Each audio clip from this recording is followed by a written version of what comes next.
آپ سب کو میں مبارکباد پیش کرتا ہوں آج اناگرل سیشن میں کیا ہوا. پھر اس کے بعد اقبال پر جو سیشن ہوا انتہائی شاندار. اور اب سہیل راجپوت ہمارے چیف سیکریٹری صاحب یہاں بیٹھے ہیں, انہوں نے مجھے ٹیلی فون کیا. انہوں نے کہا یار سی ایم کی میٹنگ, اور میں نے سی ایم کے کان میں کہا ابھی, تو انہوں نے کہا میں آدھے گھنٹے میں ان کو چھوڑ دوں گا. تو سی ایم کی میٹنگ سے سیدھے یہاں ہیں, اور بہت ہی ادب کے لیے انتہائی شاندار خدمات ہیں ان کی. سہیل راجپوت صاحب کے لیے بھی بہت ساری تالیاں بجائیں. اور اب وہ دیکھیں میں کیا بولوں کہ یہ کرتے تھے, برطانیہ میں یہ تھے, ہالی ووڈ کی فلموں میں کام کیا, براڈ وے پہ تھیٹر کیا, ایک ادارہ بنایا. یہ سب فضول بات ہے. اس تعارف کی مجھے ضرورت ہے یا کسی اور کو؟ میں ان کا نام لوں گا, ہم سب کے سب کھڑے ہو کر ان کے استقبال کریں گے. The one and only Zia محی الدین.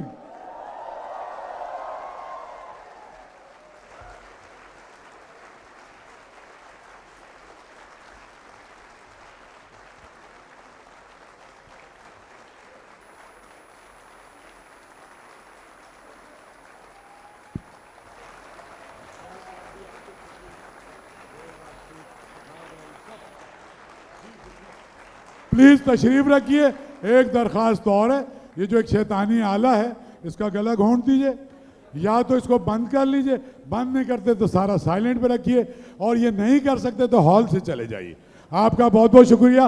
میرے لیے بہت ساری تالیاں بجائیں کہ میں نے ان کو یہاں پہ لے کے آیا.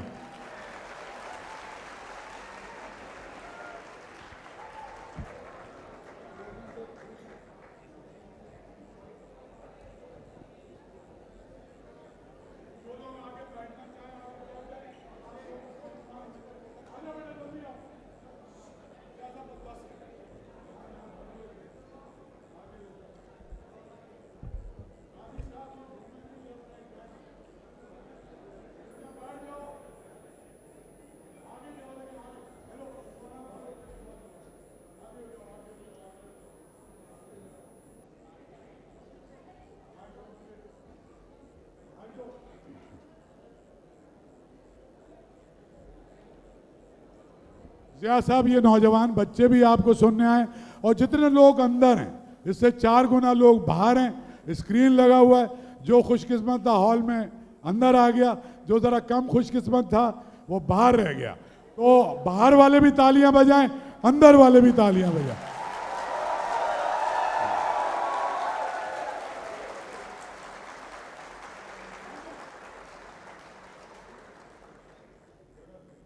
صاحبوں اور صاحبات, جو پہلی تحریر میں آپ کو سناؤں گا وہ تحریر نہیں ہے, وہ ایک تقریر ہے جو آج سے کوئی 68 سال پہلے مولانا غلام احمد پرویز صاحب نے یوم اقبال کے موقع پر کی. یہ میں اس کا ایک باب آپ کو سناتا ہوں. عنوان میں نے اس کا رکھا ہے آدم کی کہانی, کچھ میری کچھ اقبال کی زبانی. انہوں نے اپنی نہایت عمدہ نثر میں اس طریقے سے اقبال کی شاعری کو سمویا ہے کہ ہماری نظر میں علامہ کی شاعری کی عظمت دوبالا ہو جاتی ہے. تخلیق کائنات, ذرا تصور میں لائیے اس منظر کو کہ اس کائنات کی کوئی شے موجود نہیں تھی, نہ زمین, نہ آسمان, نہ چاند, نہ ستارے, نہ شجر تھے, نہ حجر, نہ صحرا تھے, نہ سمندر, نہ حیوان تھے, نہ انسان. ایک خدا کی ذات تھی اور باقی سب ہو کا عالم. ظاہر ہے کہ ایسی سنسان حالت کب تک رہ سکتی تھی. ہر تصور اپنی نمود کے لیے بیتاب ہوتا ہے, اور ہر نقش اپنے ابھرنے کے لیے پیچ و تاب کھاتا ہے. یعنی یہ قوت خاموش لذت تخلیق سے عمل بیدار ہونے کے لیے ہمتاً شوق رہتی ہے۔ اسی لذت تخلیق اور ذوق نمود نے انگڑائی لی، خطیرہ قدس کی ملکوتی فضا میں ہلکا سا تموج پیدا ہوا، عدم کے پردے اٹھے اور افق کے اس پار نگار خانہ کائنات خاموشی سے ابھرنا شروع ہوا۔ یعنی یہ وہ وقت تھا جب کیفیت یہ تھی کہ سہانی نمود جہاں کی گھڑی تھی، تبسم فشاں زندگی کی کلی تھی، کہیں مہر کو تاج زر مل رہا تھا، عطا چاند کو چاندنی ہو رہی تھی، ستاروں کو تعلیم تابندگی تھی، فرشتے سکھاتے تھے شبنم کو رونا، ابھی گل کو پہلے پہل ہنسی آ رہی تھی۔ حیولائے کائنات ابھرنے کو تو ابھرا، لیکن بڑا بے کیف اور بہت بے رنگ۔ یعنی یہ وہ زمانہ تھا جب عروس شب کی زلفیں تھیں ابھی ناآشنا خم سے، ستارے آسماں کے بے خبر تھے، لذت رم تھے، قمر اپنے لباس نو میں بیگانہ سا لگتا تھا، نہ تھا واقف ابھی گردش کے آئین مسلم سے، ابھی امکان کے ظلمت خانے سے ابھری ہی تھی دنیا، مذاق زندگی پوشیدہ تھا پہنائے عالم سے۔ کائنات کی اس تنہائی اور غمگینی، اس بے نوری اور بے سوزی، اس بے کیفی اور بے رنگی پر نقش طراز ازل کا جی بھر آیا۔ اس کے پاس ساز و سامان کی کمی نہ تھی، صرف ایک ترکیب نو کی ضرورت تھی۔ اس نے فرشتہ میر سامان کی طرف دیکھا اور وہ آنکھوں ہی آنکھوں میں اشارہ پا کر تعظیم کے لیے، تعمیل ارشاد کے لیے روانہ ہوا۔ اس نے چمک تارے سے مانگی، چاند سے داغ جگر مانگا، اڑائی تیرگی تھوڑی سی شب کی زلف برہم سے، تڑپ بجلی سے پائی، حور سے پاکیزگی پائی، حرارت لی نفس آئے مسیح ابن مریم سے، ذرا سی پھر ربوبیت سے شان بے نیازی لی، ملک سے عاجزی، افتادگی تقدیر شبنم سے، اور ان اجزاء سے ایک مرکب تیار کیا، پھر اس میں کچھ آگ کی چنگاریاں بھریں اور پھر اس پر خون کے چھینٹے دیے۔ فرشتے چپکے ہی چپکے اس پیکر آب گل کو دیکھتے جو ایسے متضاد عناصر سے ترکیب پا رہا تھا۔ وہ آج تک ہر عنصر کو الگ الگ دیکھنے کے عادی تھے، یعنی آگ کو آگ، پانی کو پانی، اس لیے ان کی سمجھ میں نہیں آتا تھا کہ یہ آگ اور پانی، یہ روشنی اور تاریکی، محبت اور عداوت، زہر اور تریاق، صلح اور فساد کا مجموعہ بالآخر بنے گا کیا؟ ہزار سال کی کرنوں کے بعد اس مشت خاک نے ایک متعین صورت اختیار کی، بکھری ہوئی شوخیاں سمٹ کر بجلیاں بن گئیں، زمین کانپی، آسمان تھرتھرایا، چاند کا ساغر زرین چھلک گیا، ستاروں کے ننھے سے دل دہل گئے، فضا میں ایک شور اٹھا اور مسکرا کر یہ ملائک سے کہا ابلیس نے، لو تمہارا ایک حریف تازہ بھی پیدا ہوا۔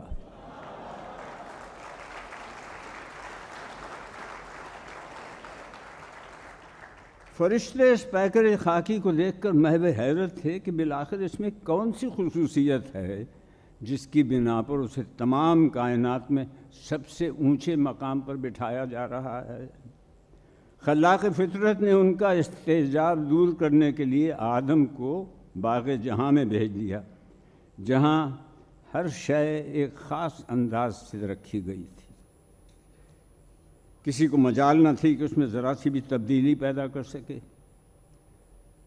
آدم کے صحن چمن پر آدم نے ایک تیرتی ہوئی نگاہ ڈالی، اسے اس کی ترتیب کچھ پسند نہ آئی۔ اس نے اپنے دل میں کہا کہ یہ پیڑ وہاں ہونا چاہیے، یہ روش اس جگہ ہونی چاہیے، اس پھول کا رنگ ایسا ہونا چاہیے، اس پھل کے ذائقے میں کچھ یہ تبدیلی ہونی چاہیے۔ وہ ابھی ان تبدیلیوں کا خیال ہی کر رہا تھا کہ عرش عظیم سے آواز آئی کہ آدم، ہماری دی ہوئی ترتیب میں کوئی تبدیلی نہیں ہونی چاہیے۔ آدم نے سر اٹھایا اور نہایت تمکنت سے کہا کہ معاف فرمائیے، جس جگہ مجھے رہنا ہے اس کی ترتیب میری پسند کے مطابق ہونی چاہیے۔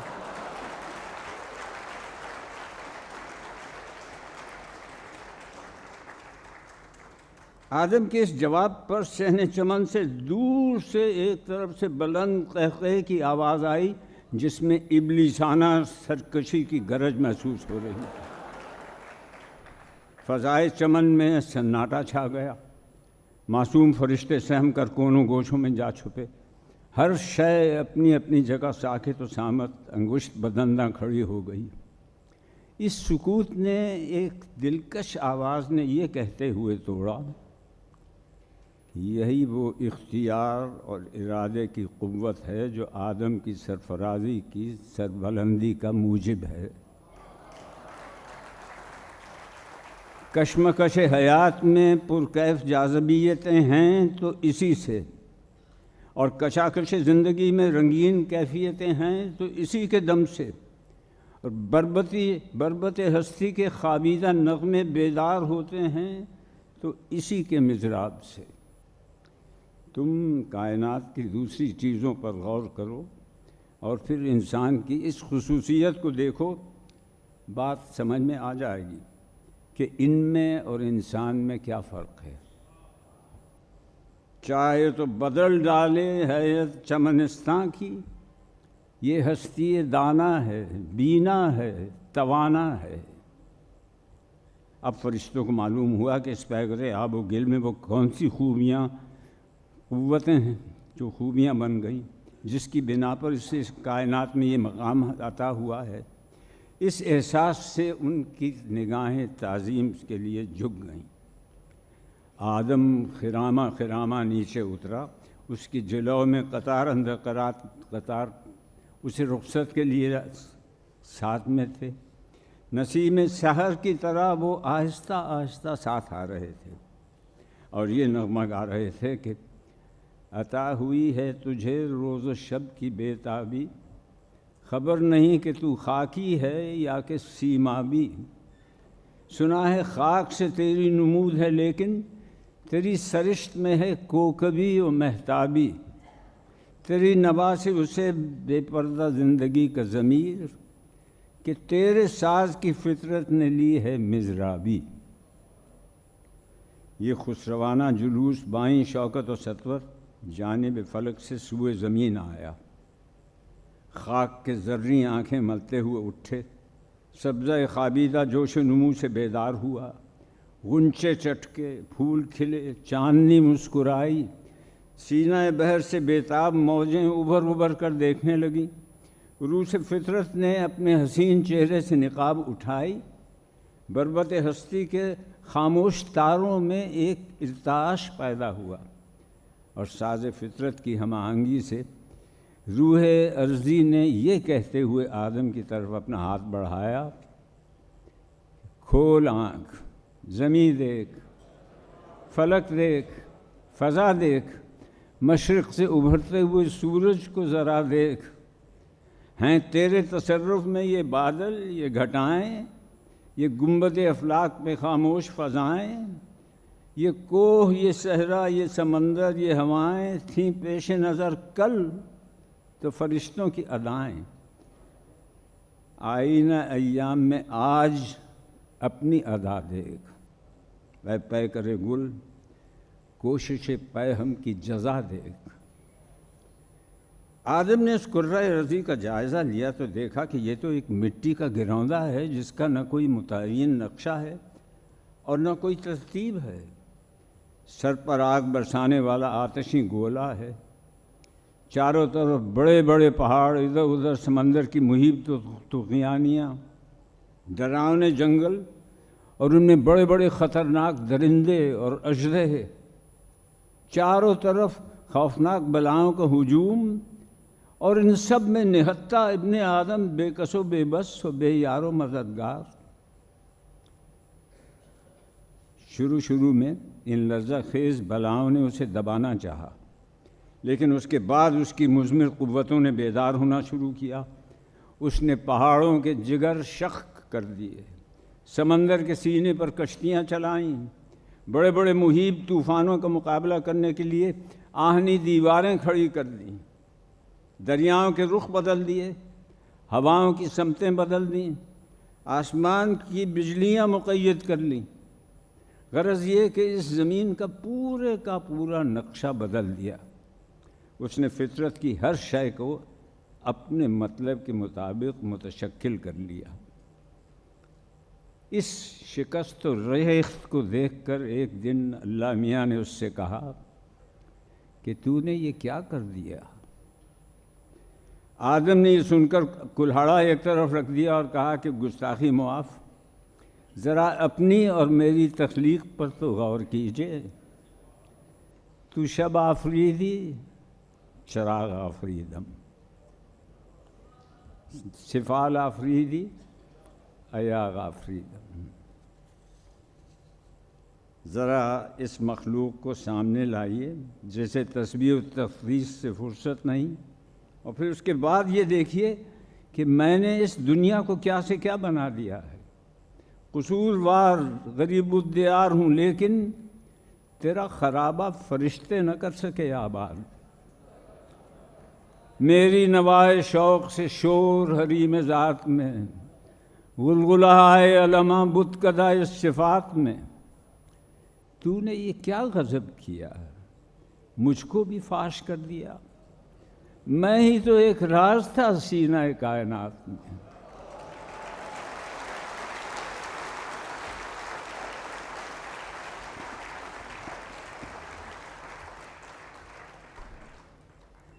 لیکن آدم کس تباہی کی طرف ہمیں لے جا رہا ہے۔ ایک نظم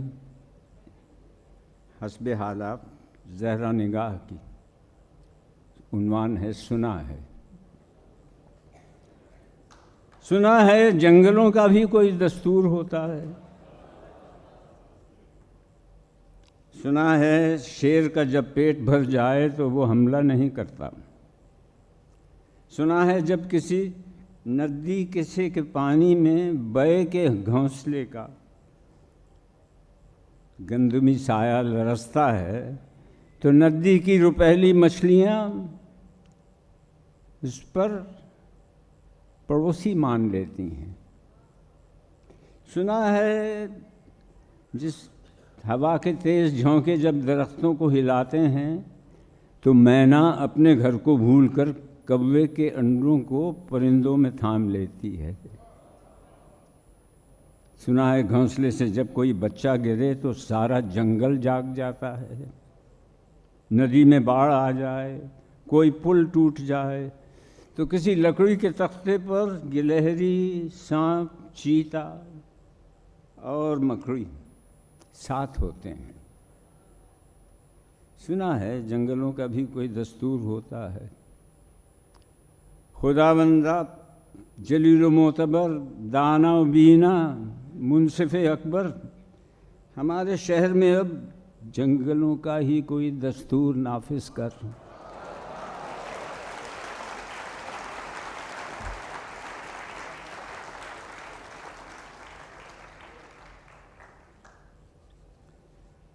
آپ نے شیخ ایاز کا نام ضرور سن رکھا ہوگا، سندھی کے بہت بڑے شاعر تھے، لیکن وہ اردو میں شاعری بھی کرتے تھے، ہندی میں بھی شاعری کی انہوں نے اور اچھی نظمیں لکھی۔ ان کی ایک چھوٹی سی نظم ہے: نسل نو تو سایہ ابلیس میں جب ہوئی پل کر جواں، میں نے ایک تصویر رکھی تیرے سامنے لا کے، رکھی دفعتاً انسان کی۔ تو نے حیران ہو کے دیکھا اور کہا یہ تو ایک ابلیس ہے، پھاڑ دو اس بدنما تصویر کو۔ سوچتا رہتا ہوں تب سے انقلاب دید کیسے لاؤں میں، نسل نو کو کیسے سمجھاؤں میں کون سا ابلیس ہے اور کون سا انسان ہے۔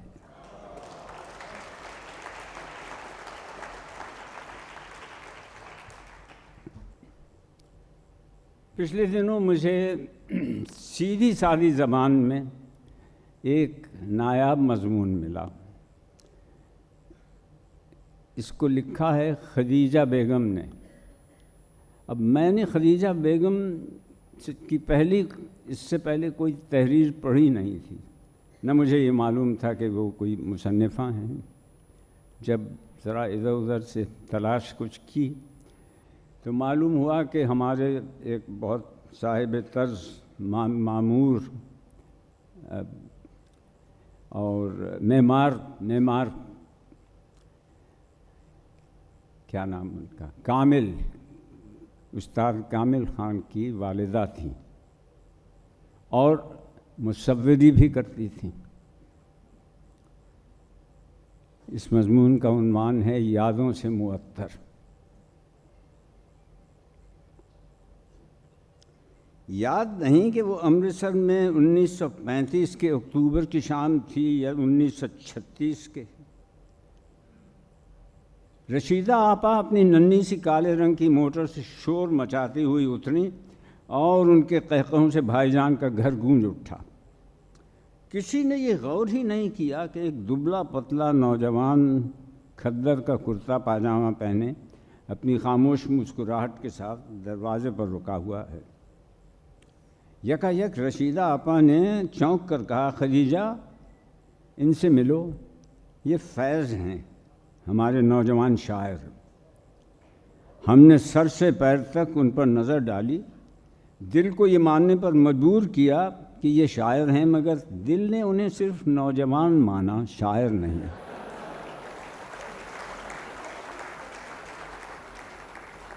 ہمارے تصور میں ان دنوں شاعر کا حلیہ کچھ ایسا ہوتا تھا کہ لمبے لمبے بال والا، جھومتا جھامتا، کھویا کھویا سا، جگر مرادی باجا جیسا۔ یہ سوچ کر کہ یہ شاعر وائر نہیں ہیں، نہ ہم نے ان کی طرف دوبارہ دیکھا اور نہ ان سے کوئی بات کی۔ فیض نے نہ شراب پی، نہ شعر سنایا، نہ شور مچایا، پھر یہ شاعر کس قسم کے ہو گئے؟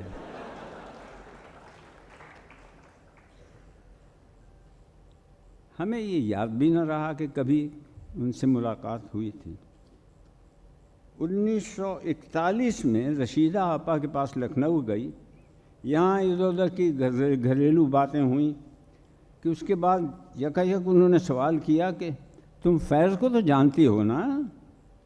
میں حیران کہ یہ فیض کون ہے، اور رشیدہ آپا نے یہ کیوں سمجھ لیا کہ میں انہیں جانتی ہوں۔ رشیدہ آپا کی عادت یہ تھی کہ کوئی سوال کرتی تو فوراً ہی اس کے بعد جواب نہیں سنتی تھیں، کوئی دوسرا سوال کر بیٹھتی تھیں۔ چنانچہ فوراً انہوں نے کتاب ایک نکالی الماری سے، اس کے سرورق پر فیض کی تصویر تھی۔ دل سے مشورہ کیا، جواب ملا کہ ہم فیض کو نہیں جانتے۔ کتاب کے اندر کچھ صفحات کھولے تو ایک خوبصورت خط میں لکھا تھا، رشیدہ آپا کے لیے فیض۔ اندر کے کچھ صفحے ادھر سے الٹے پلٹے، ان 4 مصروں نے ہمیں چونکا دیا۔ رات پھر دل میں تیری کھوئی ہوئی یاد آئی، جیسے ویرانے میں چپکے سے بہار آ جائے، جیسے صحراؤں میں ہولے سے چلے باد نسیم، جیسے بیمار کو بے وجہ قرار آ جائے۔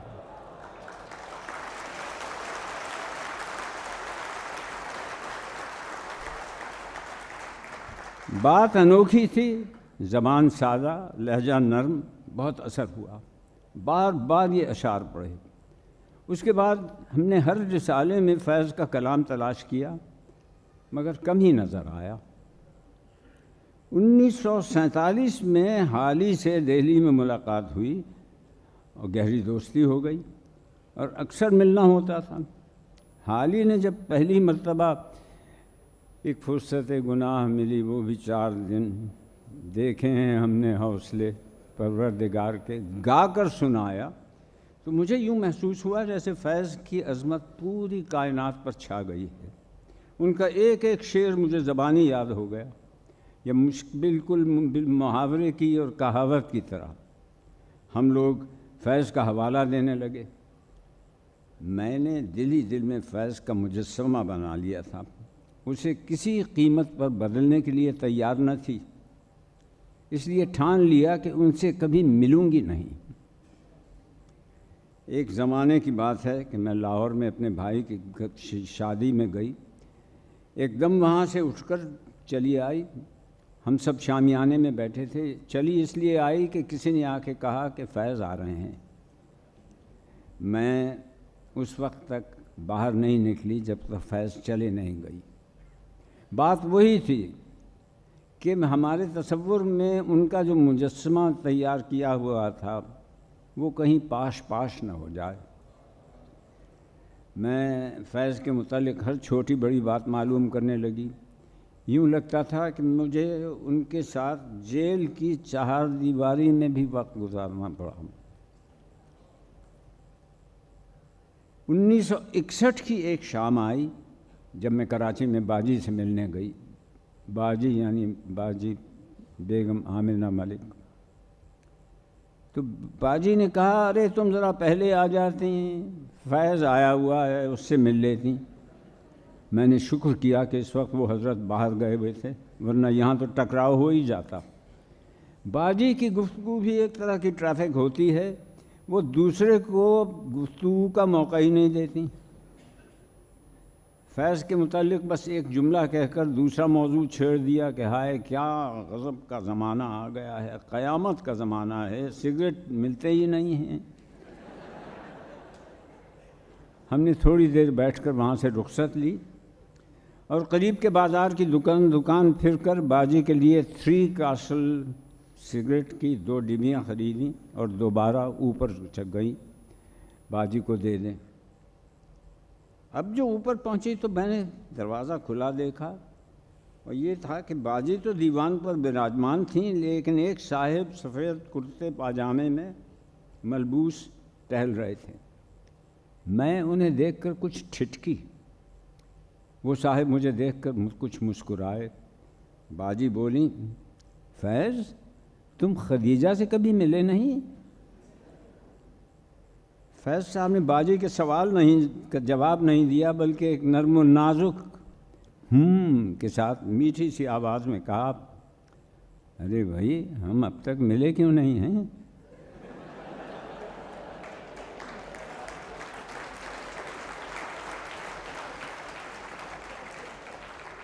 اس پر مجھے کچھ ہنسی آ گئی، میں کھسیانی سی ہنسی اور باجی کو سگریٹ دیے کوئی چھوٹا سا بہانہ کر کے باہر اٹھ کے چلی آئی۔ تیسرے چوتھے روز صبح 11 بجے 11:30 بجے ایک صاحب میرے گھر آئے اور بولے فیض صاحب آئے ہیں اور آپ کی بنائی ہوئی تصویریں دیکھنا چاہتے ہیں۔ میں سٹپٹائی، ابھی اپنے کو سمیٹنے بھی نہ پائی تھی کہ فیض صاحب آئے، ان کے ساتھ 2-4 اور لوگ بھی تھے اور خاموش بیٹھ گئے۔ اب سگریٹ پہ سگریٹ پی رہے ہیں اور منہ میں کچھ فرما رہے ہیں۔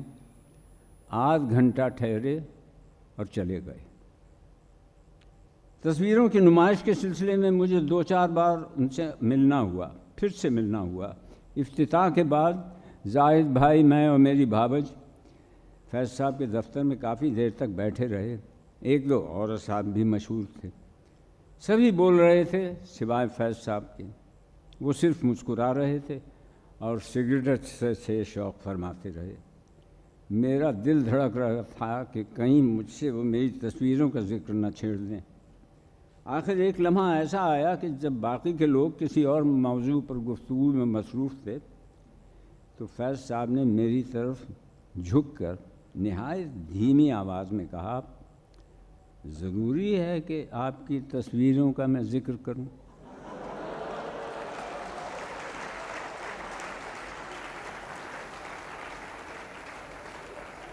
میں نے جواب دیا ہرگز ضروری نہیں۔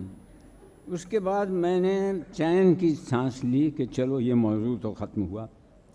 پھر ہم دونوں کے درمیان کوئی گفتگو نہیں ہوئی، کوئی قابل گفتگو موضوع کبھی ہو جاتا، چھڑ جاتا اور بحث چھڑ گئی تو کچھ اس قسم کی باتیں ہوئیں کہ فیض صاحب ٹھیک ہے یہ یوں بھی ہو سکتا ہے، ٹھیک ہے۔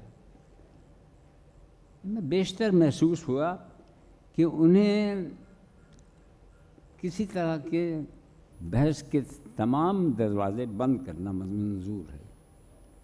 ایک دن میں نے پوچھا کہ جب آپ کو معلوم ہے کہ یہ ٹھیک نہیں ہے تو پھر آپ ٹھیک ہے کیوں کہتے ہیں؟ ایک بات، غلط بات ٹھیک کیسے ہو سکتی ہے جبکہ آپ اس کا غلط ہونا تسلیم بھی کر چکے ہیں؟ پھر وہی جواب ملا، ٹھیک ہے۔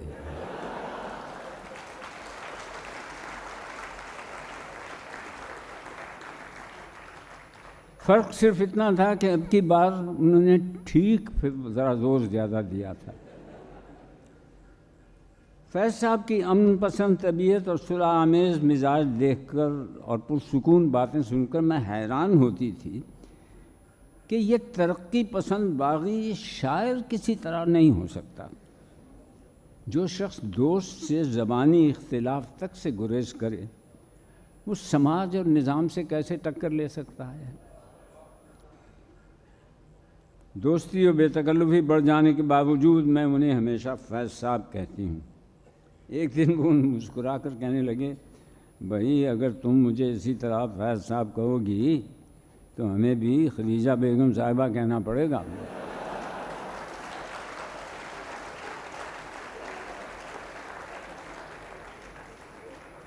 ان کا مزاج دیکھیے کہ اس کے بعد بھی میں نے کبھی انہیں فیض نہیں کہا، مگر اس روز کے بعد نہ انہوں نے کبھی مجھے ٹوکا اور نہ مجھے خدیجہ بیگم صاحبہ وغیرہ کہا۔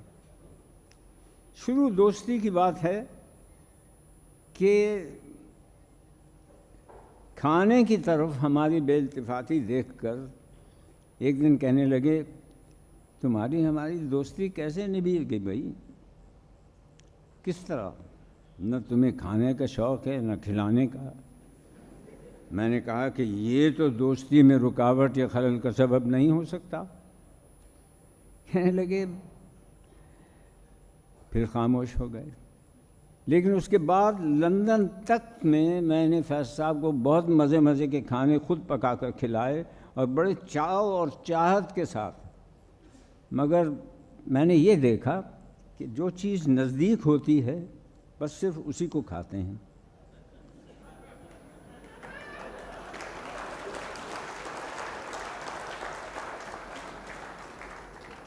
دال قریب ہے تو وہ کھا رہے ہیں، مچھلی دور ہے تو طلب نہیں کر رہے۔ کبھی کوئی فرق ہی محسوس نہیں کیا کہ بینگن کا بھرتا نوش جان کر رہے ہیں کہ بھیجا، شاہی ٹکڑے لے رہے ہیں یا بگھارے آلو۔ فیض صاحب کی اس بات کو ہمیں فائدہ یہ ہوا کہ جب بھی وہ ہمارے گھر آتے ہیں ہمیں کھانے کی طرف سے کوئی تکلف نہیں کرنا پڑتا تھا، جو پکایا ہوتا وہ کھا لیتے اور خوشی سے کھا لیتے۔ ان کی میزبانی کا شرف ہر شخص حاصل کر لیتا ہے، جو بھی دعوت پر بلائے چلے جاتے ہیں۔ ایک دن میں نے کہا کہ فیض صاحب، یہ جو آپ ہر ایک کے گھر چلے جاتے ہیں، اگر خدا نہ خواستہ عورت ہوتے تو نہ جانے کب کیا کیا گڑبڑ ہو جاتی۔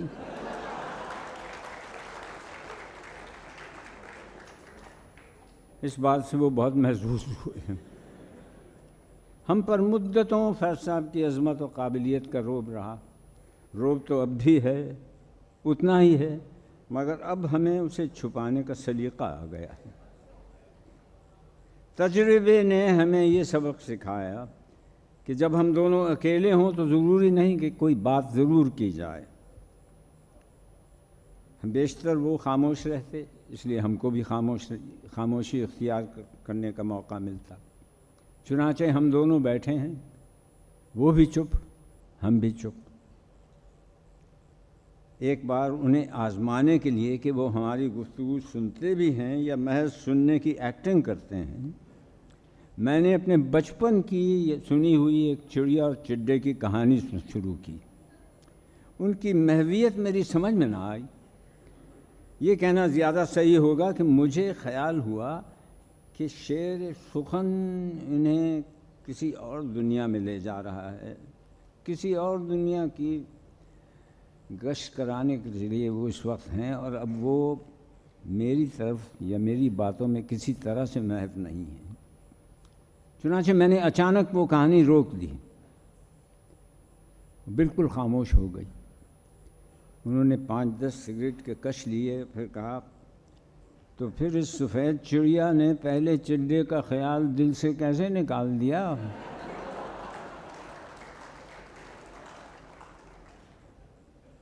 اس استفسار پر مجھے یقین ہو گیا کہ وہ کہانی سن رہے تھے، اور مجھے پوری کہانی سنانی پڑی۔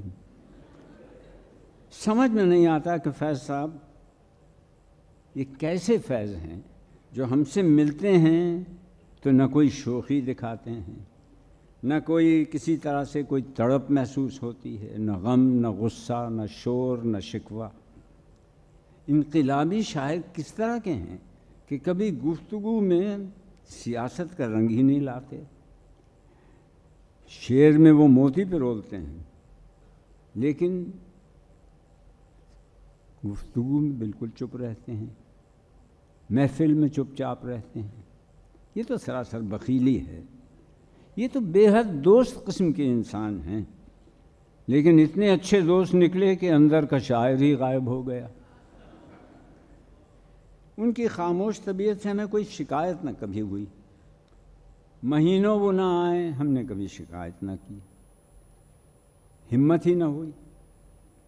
لاہور کے قیام کے زمانے میں ایک بار فیض صاحب کا فون آیا اور خلاف عادت بات شکایت سے شروع کی، تم نے ہمیں فون ہی نہیں کیا، کیوں نہیں کیا؟ ہم حیران کہ آخر بلا وجہ فون کیوں میں کرتی؟ کبھی شکایت کرنے والے نے کہا، شکایت نہ کرنے والے نے کہا، اس شکایت کا سبب ہم نے بھی یہ کہا، میں پوچھ سکتی ہوں؟ کہنے لگے، میں نے پوچھا کوئی خاص بات کہنی تھی آپ کو؟ مجھے بتائیے تو، فون کرتی میں فوراً جواب دیتی۔ فرمایا، ہم آ جائیں، کھانا کھلاؤ گی؟ ہم نے کہا ہم ضرور۔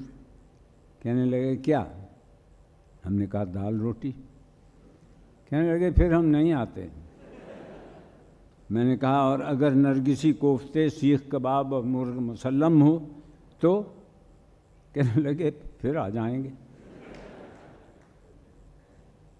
1 بجے تشریف لائے، معمول سے زیادہ خوش، خاموشی کی نمایاں تھی، اس کے باوجود ان کی بشارت کا سبب پوچھنے کو بہت جی چاہا، مگر برسوں کی سنگت نے یہ سکھایا تھا کہ فیض صاحب سے کم سوال پوچھنا چاہیے تاکہ انہیں جواب کی زحمت نہ ہو۔ کھانے کے بعد دھوپ میں بیٹھنا چاہتے تھے، باہر سبزے زار پر کرسیاں رکھوا کر ہم لوگ بیٹھ گئے۔ یوکلپٹس کے بڑے بڑے درخت چاروں طرف پھیلے ہوئے تھے اور پھول کی کیاریاں تھیں، پھولوں کی۔ فیض صاحب یوکلپٹس کے بڑے بڑے درخت چاروں طرف دیکھنے لگے، کچھ دیر ٹہلے، پھر ایک بار دھیمے سے بولے، شعر کہنے کو جی چاہ رہا ہے۔ معلوم نہیں مجھ جیسا کوئی خوش نصیب اور ہے جس نے فیض صاحب کی زبان سے یہ جملہ سنا ہوگا، یا یہ منظر دیکھا ہوگا، یا ان کا ایسا موڈ دیکھا ہوگا۔ میرے لیے تو یہ بالکل پہلا موقع تھا کہ دیکھتے دیکھتے اب آسمان سے پھول برسیں گے اور ستارے چھپنا چھوڑ کے نکل آئیں گے۔ درختوں کی طرف دیکھتے ہوئے مجھ سے پوچھا، یوکلپٹس کو اردو میں کیا کہتے ہیں؟ شکر ہے کہ اس وقت حافظ نے ساتھ دیا. میں نے کہا شاید لغت میں تو یہ لفظ نہ ہو مگر ہم سفیدہ بولتے ہیں اور مالی بھی یہی کہتے ہیں. اس کے بعد معلوم نہیں انہوں نے میرا جواب سنا بھی یا نہ سنا. آسمان کی طرف دیکھ کر مسکراتے رہے اور اس کے بعد گنگنانے لگے. میں سمجھ گئی کہ نزول شعر کا لمحہ ایسا ہی ہوتا ہے. چنانچہ چائے کا بہانہ کر کے اندر چلی گئی. اطمینان سے چائے بنائی اور کوئی آدھ گھنٹے کے بعد واپس آئی تو دیکھا کہ ابھی تک گنگناتے ہوئے ٹہل رہے ہیں. چائے کی پیالی رکھ کر پھر میں اندر چلی گئی. بہت دیر کے بعد 2-3 گھنٹوں کے بعد باہر آئی تو دیکھا اب پہلے سے بہت زیادہ مسرور ہیں. مجھے نہیں معلوم کہ اس دن فیض صاحب نے شعر کہے یا نہیں کہے، اور اگر کہے تو کون سے. ان سے ہماری دوستی کچھ ایسی ہی تھی کہ نہ ہم پوچھیں نہ وہ بتائیں. اتنا کچھ انہیں جانتے اور ان کے اتنے قریب رہنے کے بعد بھی ایسا لگتا ہے جیسے ہم فیض صاحب کو جانتے ہی نہیں. واقعی کتنا جانتے ہیں اور کیا جانتے ہیں. اگر آج رشیدہ آپا زندہ ہوتی تو پوچھتی فیض کو تو تم جانتی ہو نا، تو ہم اس بات میں جواب نہ دے سکتے.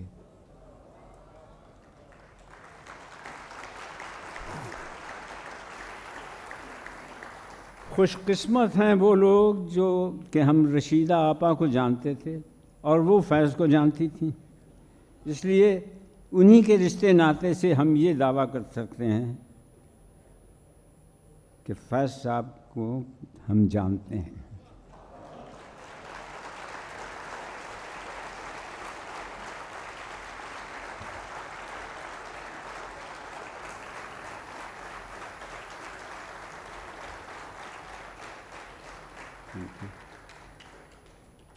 اختر الایمان صاحب کی ایک نظم ہے حسب حال.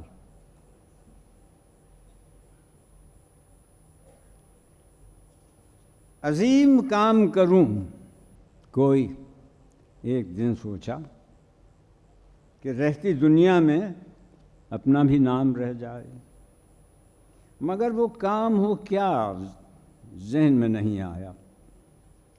پیمبری تو زیاں چاہے زیاں پہ پڑھنا، پیمبری تو زیاں جان کا ہے دعویٰ کیا. تو جانے سولی پہ چڑھنا ہو یا چلیں آرے یا زندہ آگ کی لپٹوں کی نظر ہونا پڑے. خیال آیا فنون لطیفہ ڈھیروں ہیں، صنم خراشی وہ ہے، نغمہ گری ہے، نقاشی، یہ سبھی دائمی شہرت کا ایک وسیلہ ہیں، مگر نہ لفظوں پہ قدرت، نہ رنگ لاؤ. پھر ایک ذریعہ سیاست ہے نام پانے کا، علاوہ نام کے مہرے بنا کے لوگوں کو بساط عرض پہ شطرنج کھیل سکتے ہیں، مگر یہ فن بھی میری دسترس سے باہر تھا. پھر اور کیا ہو، بہت کچھ خیال دوڑ آیا، علاوہ اس کے مجھے اور کچھ نہ سوجھا. کریں گے فن سے ظلموں کی تلافی، سیاہی رہنما منبر پر چڑھ کر زبوں حالی کے مانگیں گے معافی. گلا پھاڑیں گے ہمدردی میں ان کی، کہیں گے ووٹ دو اللہ شافی.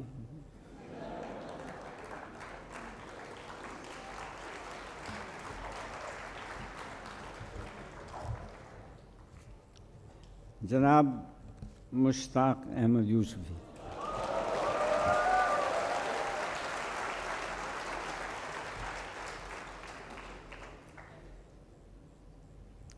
میں طلوع آفتاب سے کچھ دیر پہلے سی ویو کمپلیکس کے سامنے ساحل سمندر پر چہل قدمی جانے، جسے انگریز کانسٹیٹیوشنل کہتے ہیں، جاتا ہوں. چہل قدمی یعنی 40 قدم، جس سے یہاں میری مراد 4 میل ہیں. لیکن بعض خواتین جس انداز سے چہل قدمی کرتی ہیں اسے چہل قدمی کہنا مناسب ہوگا۔ مرزا عبد الودود کہتے ہیں کہ چال کی خوبی سے ہی چال چلن کی خرابی کا اندازہ کیا جا سکتا ہے۔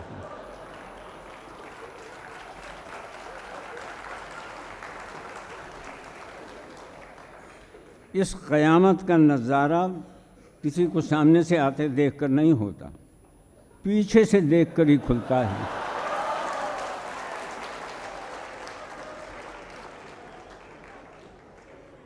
چال کی چاپ اور چھاپ کیسی ہے؟ ایک خوبی ہو تو بیان کریں۔ لٹک مٹک، ٹھمک جھپک، پنڈولم کی مانند دائیں سے بائیں،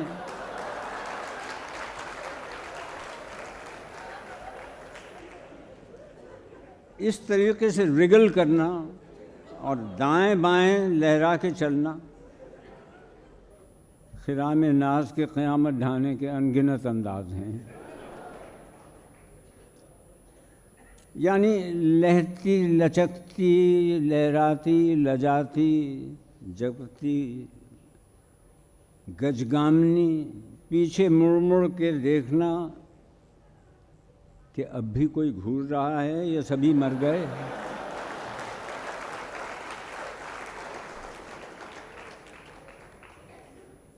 پیچھے مڑ کے دیکھنا ضروری تو نہیں، اس لیے کہ جوان اور خوبصورت عورت کی گدی میں نہایت حساس اور نظر شناس نسائی ریڈار ہوتا ہے۔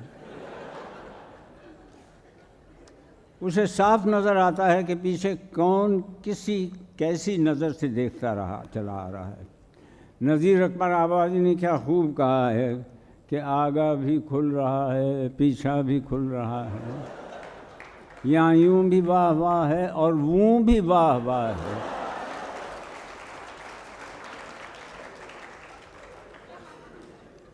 واہ واہ تو ہم ووں کے استعمال پر کریں گے جس کو ظالموں نے متروک قرار دے رکھا ہے۔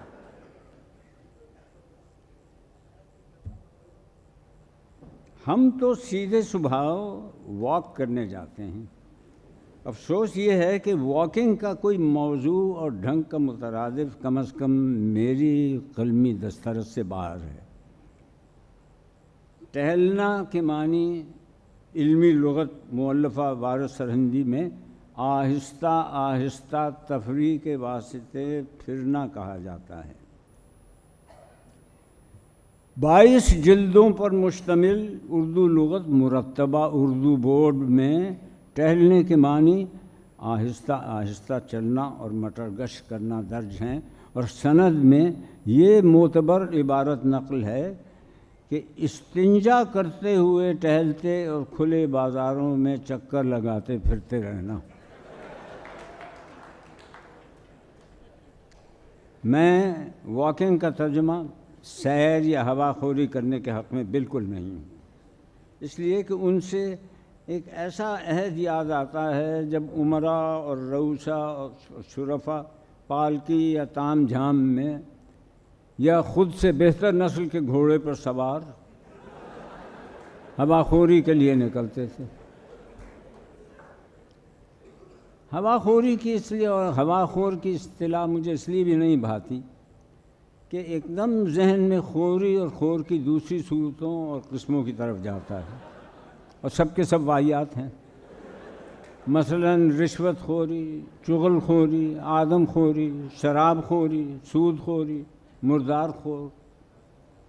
حلال خور کا تذکرہ میں نے قصداً نہیں کیا، اس لیے کہ اس سے مراد ایک بہت ہی محنتی، تابع دار اور مسکین قسم کے طبقہ ہے، یعنی مہتر اور بھنگی۔ کبھی آپ نے غور کیا ہے کہ ہمارے ہاں کسی اور پروفیشنل یعنی پیشہ ور کو حلال خور یعنی حق حلال کی روزی کمانے والا نہیں کہتے؟ واہ، کیا بات دھیان میں آئی! میری چال کے انداز رفتار اور وقار کا انحصار کلیتاً اس پر ہوتا ہے کہ کتوں کے کمانڈوز کیسے رزمیہ کورس کی تال پر کس رفتار سے میرے پیچھے آ رہے ہیں۔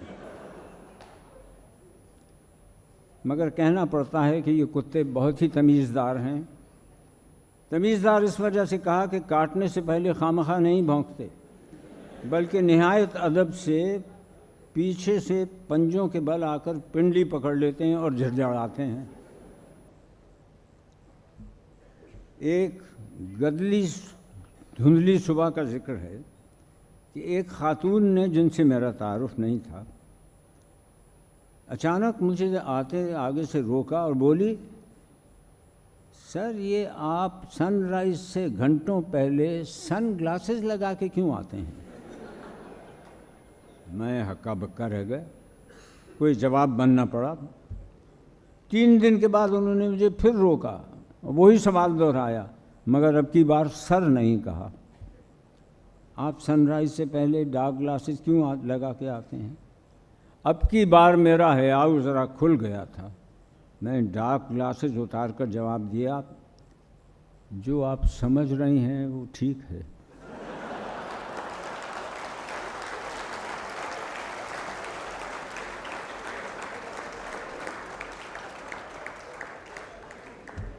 دوسرے دن سے فرق یہ پڑا کہ جب وہ میرے سامنے سے گزرتی ہیں تو پلو وغیرہ سب سے اچھی طرح ڈھانپ لیتی ہیں۔ کچھ دن کے بعد نہ جانے ان کے دل میں کیا آئی کہ ڈارک گلاسز لگا کے آنے لگیں۔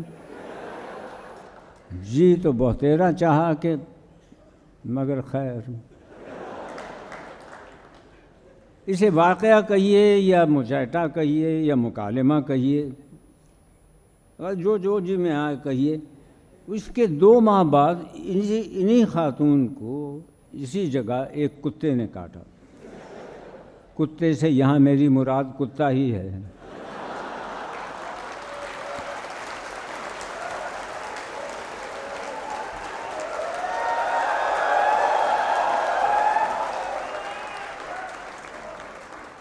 تماشائیوں کی بھیڑ لگ گئی۔ میں انہیں اپنی کار میں گھر چھوڑنے گیا۔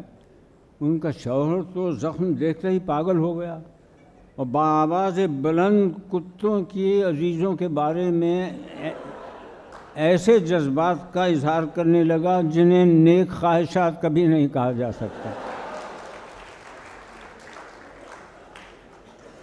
سننے میں آیا کہ اس نے رینجرز کے ایک سپاہی سے جو ساحل پر تعینات تھا کہا کہ میں اس کتے کو اپنے پستول سے شوٹ کرنا چاہتا ہوں۔ اس نے کہا ہم یہاں فائرنگ کی اجازت نہیں دے سکتے، تمہیں کلفٹن کینٹونمنٹ بورڈ سے واسطہ قائم کرنا پڑے گا۔ انہیں فون کیا تو جواب ملا آپ کلفٹن تھانے سے اجازت لیں۔ کلفٹن تھانے سے بہت بات کی، انہوں نے کہا جناب عالی آپ کو معلوم ہونا چاہیے کہ آپ ڈیفنس کے جس فیز میں رہائش پذیر ہیں وہ علاقہ درخشاں پولیس اسٹیشن میں لگتا ہے، مطلب یہ ہے کہ وہاں جا کے متھا پھوڑی کریں۔ اس پولیس اسٹیشن کو فون کیا تو ایک کانسٹیبل ڈپٹ کے بولا کہ آپ ڈپٹی کمشنر ساؤتھ کو شریعہ عام پر فائر کرنے کی درخواست دیں اور کل صبح 11 بجے تشریف لا کر اپنے پستول کا بور اور اپنے پستول کا لائسنس چیک کرائیں۔ یہ سنتے ہی ان موصوف کا سارا غصہ ہرن ہو گیا، خون ریزی کے اقدام سے باز آئے۔ انہیں ایک دم خیال آیا کہ 5 سال سے انہوں نے اپنا لائسنس ریویو نہیں کرایا تھا۔ بوکھلاہٹ میں پوچھنے لگے کہ اگر میں کتا نہ ماروں تب بھی کیا 11 بجے تھانے میں لائسنس چیک کرانا ہوگا؟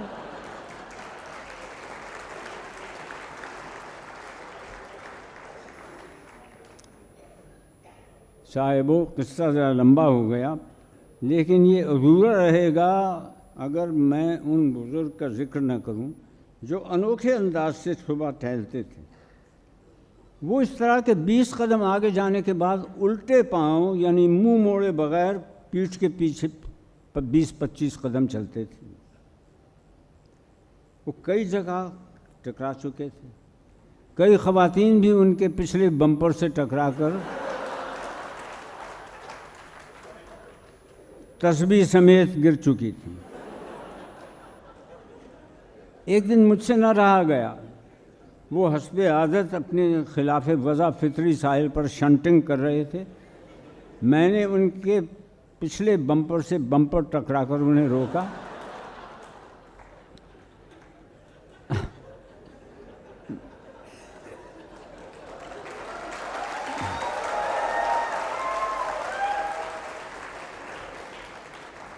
اور میں نے پلٹ کر پوچھا کہ قبلہ آپ 15-20 قدم چلنے کے بعد ریورس گیئر کیوں لگا دیتے ہیں؟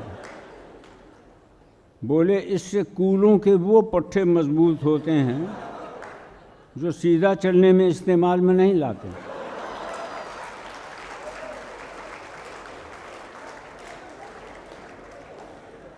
ہم نے عرض کیا کہ بفرض محال وہ مضبوط ہو بھی تو اس سے کیا فائدہ ہوگا؟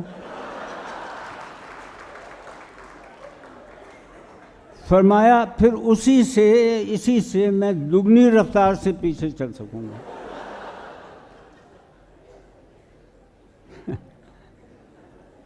یہ صرف کوئی خالی خولی شیخی نہیں.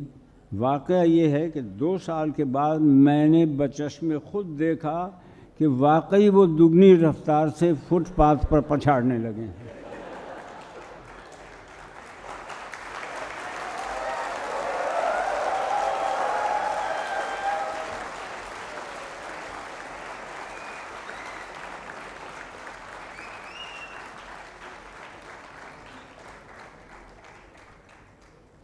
یہ کیسے ہو سکتا ہے کہ ابن انشا کو بھی اس میں نہ لاؤں؟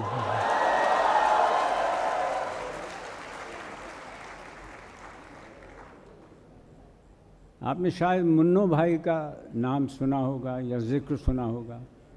منو بھائی لاہور میں بہت مشہور کالم نویس بھی تھے اور ان کے ڈرامے بھی بہت ٹیلی ویژن پہ چلے. خاصے مشہور آدمی تھے منو بھائی. اس مضمون کا عنوان بھی منو بھائی ہے.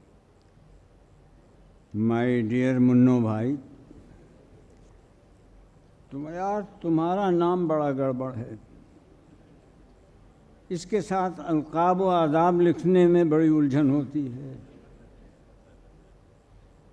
اگر برادرم منو بھائی کہیں یا میرے بھائی منو بھائی کہیں تو تکرار لفظی ہو جاتی ہے، اور تم جانتے ہو کہ حذف و زوائد اچھی چیز نہیں. خدا جانے تم نے اندرون خانہ اس مشکل کا حل کیا نکالا ہوگا. اور وہ خاتون کہ ہماری بھابھی ہیں، تمہارے بھائی بھائی پن سے کیسے باہر نکلتی ہوں گی. تمہارے اس نام سے بلانے سے تو ان کے لیے کئی فقہی مسئلے پیدا ہو سکتے ہیں. ایک زمانے میں ہم تم کو موٹروں والے منو بھائی سمجھا کرتے تھے، کیونکہ اس قوم کا ایک آدمی ادب کے اسٹیئرنگ پر آ بیٹھا تھا. ہم نے یہی سمجھا اور شاعری کا کلچ اس نے دبانا شروع کر دیا. صحافت کو گویا دھکا دے رہا تھا. ہم بہت سے ایسے بھائی بھی جانتے ہیں جو گجراتی ہیں اور بہت دولت مند ہیں. ان کا لائقہ بھائی ضرور ہوتا ہے، جیسے کھوٹا بھائی، کھرا بھائی، بڑا بھائی، یہ بھائی، وہ بھائی. یہ جتنے کراچی میں اس قسم کے بھائی ہیں سب کروڑ پتی ہیں. لیکن عجیب و غریب بات یہ ہے کہ ہم غریب غربا تو ان کو بھائی سمجھتے ہیں، وہ لوگ کبھی ہمیں بھائی کہہ کر نہیں بلاتے. ایک بھائی وہ ہوتے ہیں جیسے بھائی چھیلا پٹیالے والے، یا جیسے منو بھائی امروز والا. ایک بھائی سکھوں کے بھی ہوتے ہیں. یہ بھائی وہ ہوتے ہیں جن سے وہی مطلب لیا جاتا ہے جو ہمارے یہاں ملا یا مولوی سے لیا جاتا ہے. ہم نہیں کہتے کہ تم سکھوں میں سے تمہاری سکھوں والی کوئی بات ہے، وہ لوگ تو بڑی خوبیوں کے ہوتے ہیں، جہاں پر گئے داستاں چھوڑ آئے. ہمارے ایک دوست ہیں یوسف صدیقی، ہم بھی رواداری میں ان کے نام سے کے رقعے میں یوسف بھائی لکھ جائیں تو کاٹنا پڑتا ہے. اس کی وجہ ظاہر ہے کہ یوسف کو اگر ہم بھائی ہوئے تو ہم یوسف کے بھائی ہوئے، اور برادران یوسف میں اپنا شمار کیا جانا کون پسند کرے گا؟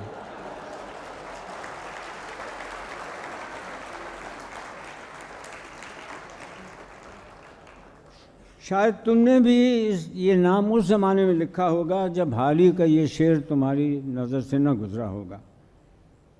آدمی ہے چاہے یوسف، آ رہی ہے چاہے یوسف سے صدا، دوست ہیں ملتے بہت بھائی، دوست ہیں ملتے ہیں کم بھائی بہت. اب دیکھو یہ مائی ڈیئر بھائی کتنا اچھا لقب ہے. ہم یہ نہیں کہیں گے کہ تم اپنا نام بدل دو، تم اس نام سے مشہور ہو چکے ہو. تمہیں میں بتاؤں کہ ایک مشہور ادیب کسی سے یہ کہہ رہے تھے کہ 15 سال لکھنے کے بعد مجھ پر یہ تجربہ اب ہوا ہے اور انکشاف ہو گیا ہے کہ میں کبھی ادیب بن نہیں سکتا. تو ان کے دوست نے کہا تو پھر آپ نے لکھنا چھوڑ دیا ہوتا. تو موصوف نے فرمایا قباحت یہ ہوئی کہ اس وقت تک میں مشہور ہو چکا تھا.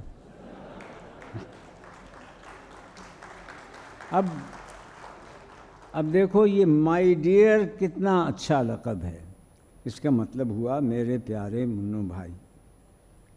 مردوں کو یہ خط لکھنے میں استعمال کیا جا سکتا ہے، عورتوں سے خط و کتابت میں اس لیے کہ ان کا ترجمہ نہیں ہوا.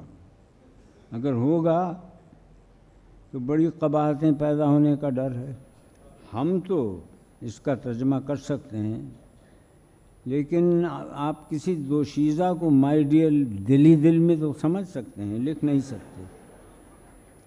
دراصل ہمارا معاشرہ ابھی بہت پسماندہ ہے، کیونکہ ابھی پچھلے دنوں میں کسی اخبار میں پڑھ رہا تھا کہ امریکہ میں ایک پاکستانی افسر اعلیٰ، ان کی سیکرٹری مستعفی ہو گئیں. تو کسی نے اس سیکرٹری سے پوچھا کہ اس شخص نے کیا کیا جو تم نے ایک ہفتے ہی میں ناراض ہو کر استعفیٰ دے دیا؟ بولی یہی تو شکایت ہے کہ اس نے کچھ بھی تو نہیں کیا. میں ہفتے سے اس بھلے آدمی کی سیکرٹری ہوں، اس نے ایک بار بھی تو مجھے چومنے کی کوشش نہیں کی. کیا میں اتنی گئی گزری ہوں؟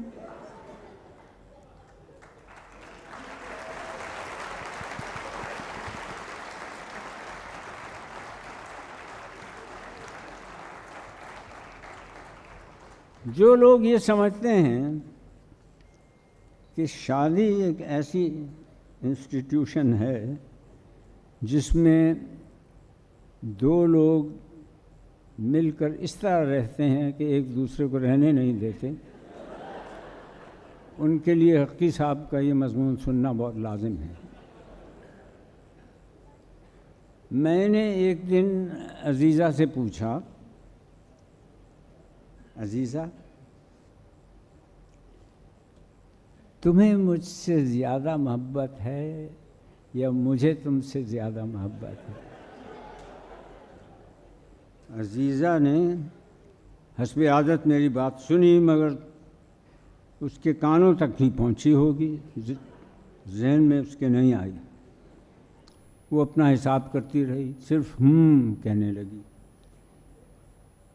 پھر تیوری سکیڑ کر حساب لگنے لگی. میں نے کہا عزیزہ یہ تمہاری کیا عادت ہے کہ تم میری بات کبھی دھیان سے نہیں سنتی؟ وہ بولی نہیں سن رہی ہوں. ہاں کہو، کہتے جاؤ.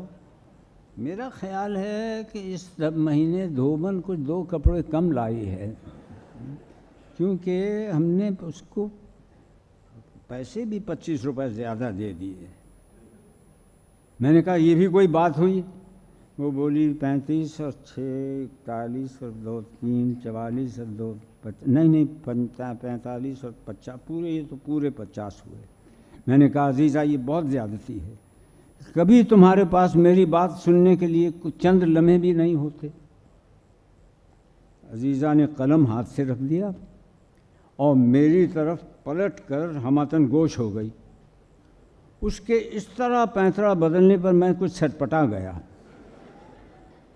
عزیزہ میری طرف جمی ہوئی بڑی بڑی آنکھیں، ان کی آنکھوں سے سراپا یہ تقاضا ہو رہا تھا کہ کہو کیا کہہ رہے ہو؟ وہ میں نے سٹارٹ لیا کہ وہ میں کہہ یہ رہا تھا کہ ہم میں سے کون، یعنی ہم میں سے کس کا یا کس کی، میرا مطلب ہے گویا کہ محبت زیادہ ہے بنسبت اس محبت کے جو دوسرے کو اس سے ہے۔ عزیزہ بولی جانے کیا کہہ رہے ہو؟ میں نے اپنی بات پھر دہرائی، کیا تمہارے خیال میں یا یوں کہو کہ تمہارے دل میں اتنی زیادہ محبت محسوس ہوتی ہے میری محبت سے، یا میری محبت یعنی جو مجھ کو تم سے ہے نہ کہ تمہاری مجھ سے؟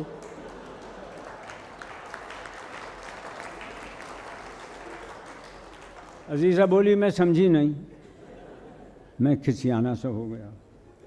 میں نے کہا عزیزہ تم سمجھی نہیں، میں صرف کہنا یہ چاہتا ہوں کہ بہت دیکھو نا، ہم دونوں تو موجود ہیں، ہم دونوں ہیں اور ہم دونوں آپس میں محبت کرتے ہیں، مگر ایسی صورت میں ہو سکتا ہے کہ ایک کے دل میں جو جذبہ ہو محبت کا وہ زیادہ شدید ہو یا زیادہ بیش ہو اس محبت سے جو پہلے کو اس سے ہے۔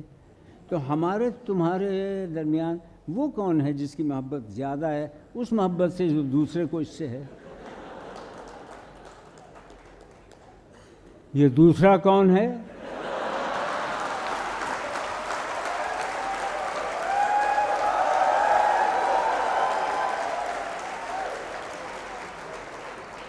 عزیزہ نے تیوری چڑھاتے ہوئے اور سکڑتے ہوئے بولی تمہاری ہی ہوگی کوئی دوسری۔ میں نے کہا ہو تم پھر نہیں سمجھیں۔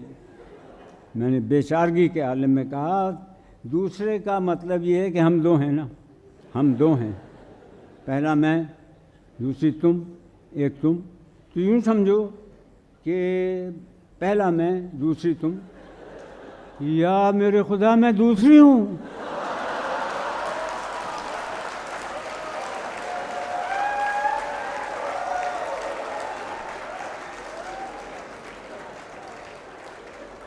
وہ چونک کر بولی تم نے تو مجھے نہیں بتایا تھا، اور پھر وہ پہلی کون ہے اور ہے کہاں وہ؟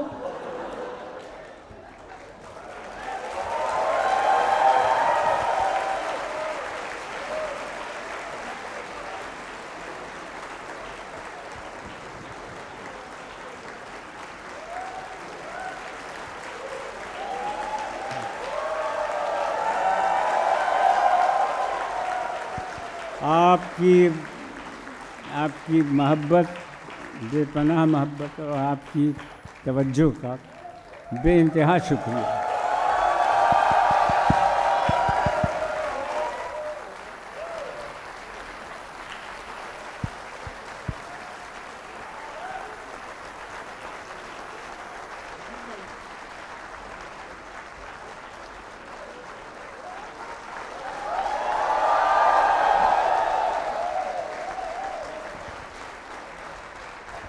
جتنے آپ اندر خوش نصیب بیٹھے ہیں اس سے 4 گنا باہر ضیاء صاحب آپ کو سن رہے ہیں۔